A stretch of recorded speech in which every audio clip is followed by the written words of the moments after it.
Hi, today I'm going to share with you the NLP Communication Model.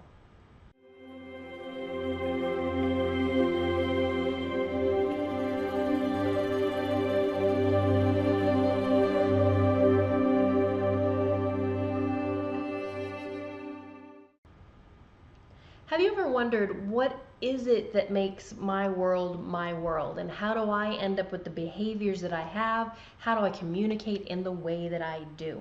Well, with my friend Sally, that I will introduce to you in a moment, I'm going to explain the NLP Communication Model to you. The NLP Communication Model to me explained so much about why I do what I do and why other people do what they do and how we have the behaviors and outcomes that we do. So here's my friend Sally. Here's Sally. Now here's how Sally works. What Sally is, this communication model is based on, is a study that was done in about 1956 or so. And I have no idea how they came up with these numbers. They may or may not be accurate for today's world where we have a lot more going on in awareness. But back to Sally. So with Sally, what this is saying is that every moment an event is happening. Based on this study in the 1950s, apparently they came up with a number that said there are about 2 million bits of information coming into our awareness at any given point in time. A bit is a computer term that means tiny. Now, those bits of information, that might be the hum of the lights, the sound of my voice, your computer on, your tummy rumbling, the cat doing something, the traffic nearby, the ticking of keyboards of somebody near you. All of the stuff that's in your awareness that you are aware of consciously and unconsciously aware of as well. So 1950s, they didn't have I'm even going microwave ovens, but they didn't have cell phones, they didn't have computers, they didn't have so much technology that gives off different vibrations and things like that as well. So there is that too. So anyway, we'll just stick to the number of 2 million. So apparently 2 million bits of information are coming into our awareness at any point in time. We don't have the ability to take in 2 million bits of information.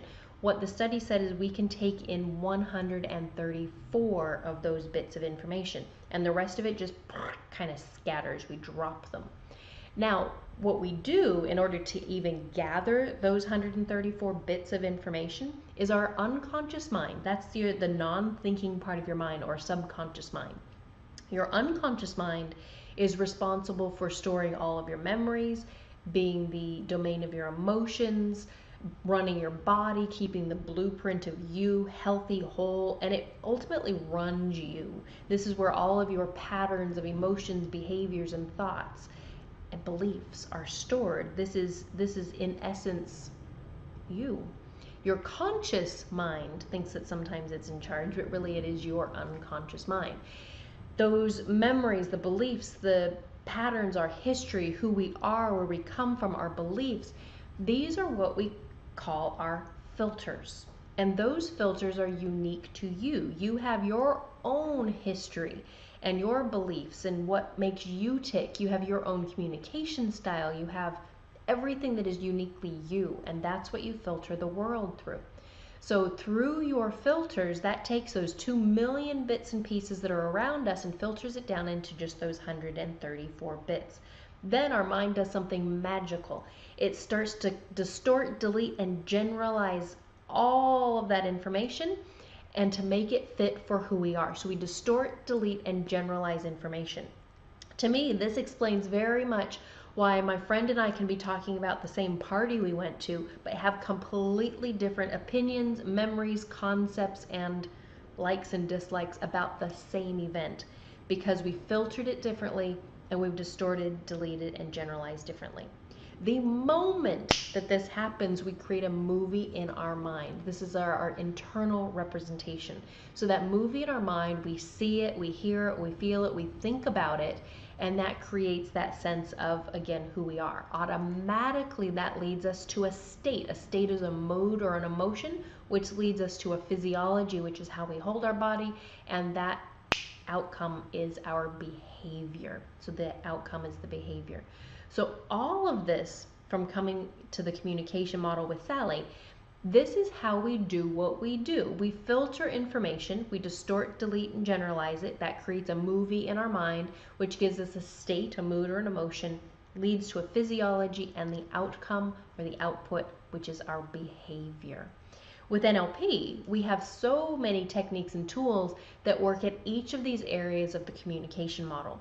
We can start to change behaviors.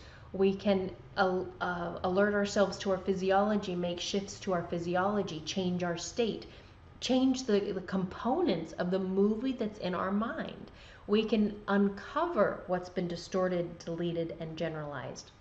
We can amend, alter, change, or enhance the filters that we're using, the meta programs, the beliefs that we have, the communication style that we have, the anchors that are in our life, the history that we have. We can reevaluate everything in our life and start to shift the realizations.